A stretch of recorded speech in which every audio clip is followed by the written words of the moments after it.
and evaluating the implementation of Mexico's labor reform and compliance with its labor obligations.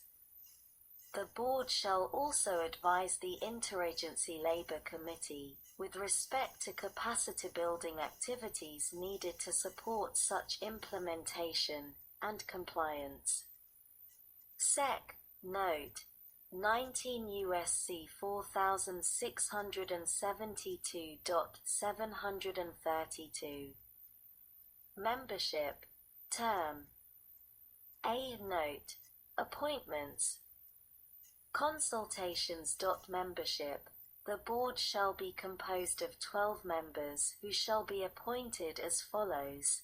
1. 4 members to be appointed by the Labor Advisory Committee established under Section 135(c)(1) of the Trade Act of 1974, 19 U.C. 2155, c)(1), or successor advisory committee. 2. 2 members appointed by the Speaker of the House of Representatives, in consultation with the Chair of the Committee on Ways and Means of the House of Representatives. 3. 2 members appointed by the President pro tempore of the Senate from among individuals recommended by the Majority Leader of the Senate, and in consultation with the Chair of the Committee on Finance of the Senate. 4. 2 members appointed by the Minority Leader of the House of Representatives, in consultation with the ranking member of the Committee on Ways and Means of the House of Representatives. 5. 2 members appointed by the President pro tempore of the Senate from among individuals recommended by the Minority Leader of the Senate, and in consultation with the ranking member of the Committee on Finance of the Senate. B. Term. Except as provided in subsection C, members of the board shall serve for a term of 6 years. C. Extension of term, if the board determines, at the end of the 6-year period beginning on the date of the appointment of the last member appointed in accordance with subsection A, that Mexico is not fully in compliance with its labor obligations, a majority of the members of the board may determine to extend its term for 4 additional years. A new board shall be appointed in accordance with subsection A and shall serve for a single term of 4 years. Sec. Note: 19 U.S.C. 4673.733. Funding.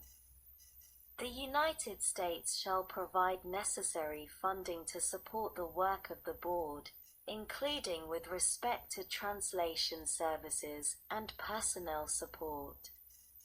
Sec. Note: 19 U.S.C. 4674.734.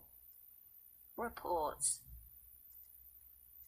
For the 6-year period beginning on the date of the enactment of this Act, and for an additional 4 years if the term of the board is extended in accordance with Section 732(c), the board shall submit to appropriate congressional committees and to the Interagency Labor Committee an annual report that, page 134 stat.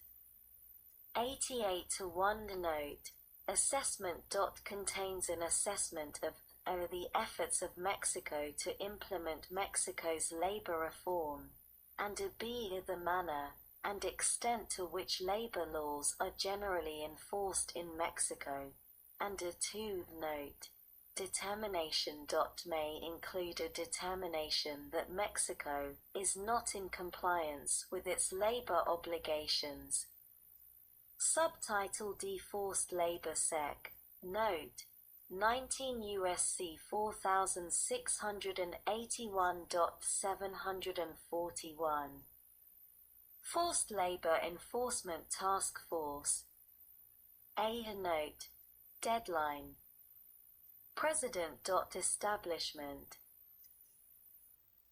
Not later than 90 days after the date of the enactment of this Act, the President shall establish a forced labor enforcement task force to monitor United States enforcement of the prohibition under Section 307 of the Tariff Act of 1930, 19 U.C. 1307.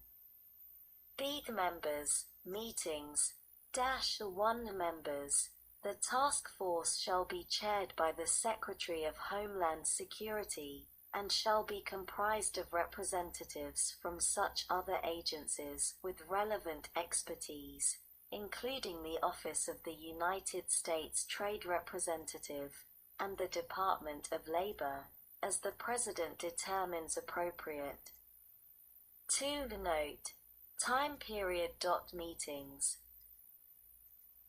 The task force shall meet on a quarterly basis regarding active withhold and release orders, ongoing investigations, petitions received, and enforcement priorities, and other relevant issues with respect to enforcing the prohibition under Section 307 of the Tariff Act.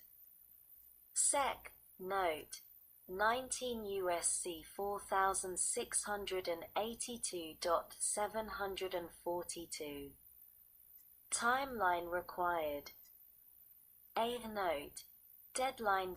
In general, not later than 90 days after the establishment of the Forced Labor Enforcement Task Force pursuant to Section 741A. The task force shall establish timelines for responding to petitions submitted to the Commissioner of U.S. Customs and Border Protection alleging that goods are being imported by or with child or forced labor. B. Consultation required. In establishing the timelines during such 90-day period, the task force shall consult with the appropriate congressional committees. See report. The task force shall timely submit to the appropriate congressional committees a report that contains the timelines established pursuant to subsection A and shall make such report publicly available. Sec. Note: 19 U.S.C. 4683.743. Reports required. The Forced Labor Enforcement Task Force shall submit to appropriate congressional committees a biannual report that includes the following: 1. The enforcement activities and priorities of the Department of Homeland Security with respect to enforcing the prohibition under Section 307 of the Tariff Act of 1930, 19 U.C. 1307.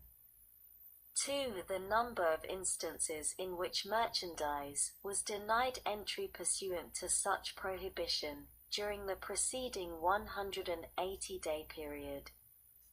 3. The description of the merchandise so denied entry. Page 134 Stat. 89 4. Note: enforcement plan.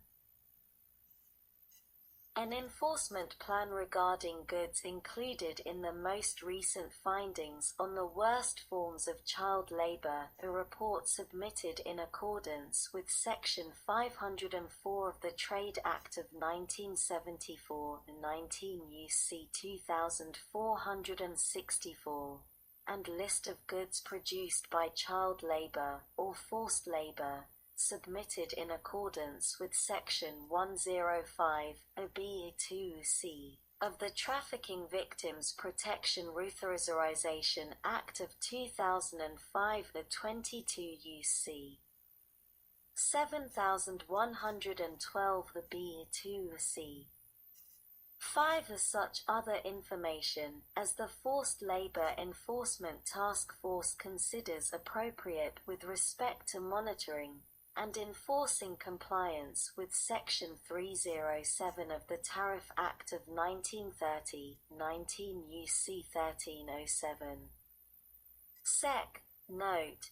19 U.S.C. 4684.744. Duties related to Mexico. The task force shall 1. Note. Consultation. Enforcement plan. Develop, in consultation with the appropriate congressional committees, an enforcement plan regarding goods produced by or with forced labor in Mexico, and a 2. Note. Reports. Report to the Interagency Labor Committee with respect to any concerns relating to the enforcement of the prohibition under Section 307 of the Tariff Act with respect to Mexico, including any allegations that may be filed with respect to forced labor in Mexico. Subtitle E. Enforcement under Rapid Response Labor Mechanism Sec. Note. 19 U.S.C. 4691.751. Transmission of reports. Each report issued by a Rapid Response Labor Panel constituted in accordance with Annex 31 of the USMCA shall be immediately submitted to the appropriate congressional committees.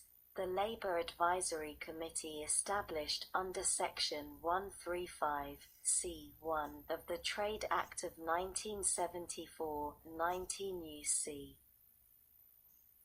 2155, C1 or successor advisory committee, and as appropriate, the petitioner submitting information pursuant to Section 716. Note. Public information. The trade representative shall also make each such report publicly available in a timely manner. Sec. Note. 19 U.S.C. 4692.752. Suspension of liquidation. A. Note. Notification.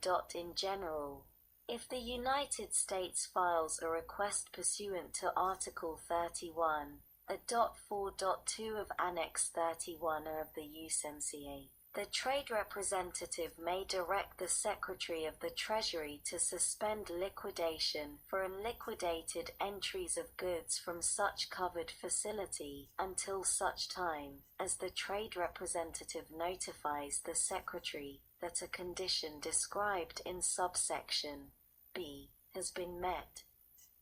B. The resumption of liquidation. The conditions described in this subsection are the following. 1. Note. Determination. The Rapid Response Labor Panel has determined that there is no denial of rights at the covered facility within the meaning of such terms under Annex 31 of the USMCA. 2. A course of remediation for denial of rights has been agreed to and has been completed in accordance with the agreed upon time.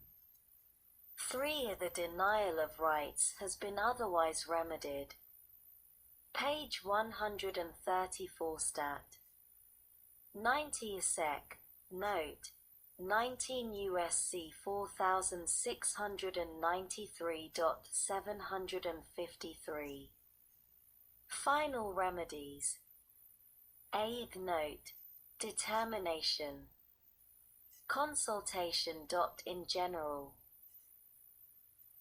if a Rapid Response Labor Panel constituted in accordance with Annex 31 of the USMCA determines with respect to a case that there has been a denial of rights within the meaning of such annex, the trade representative may, in consultation with the appropriate congressional committees, 1. Direct the Secretary of the Treasury, until the date of the notification described in subsection B, and in accordance with Annex 31 of the USMCA, to deny entry to goods, produced wholly or in part, from any covered facility involved in such case.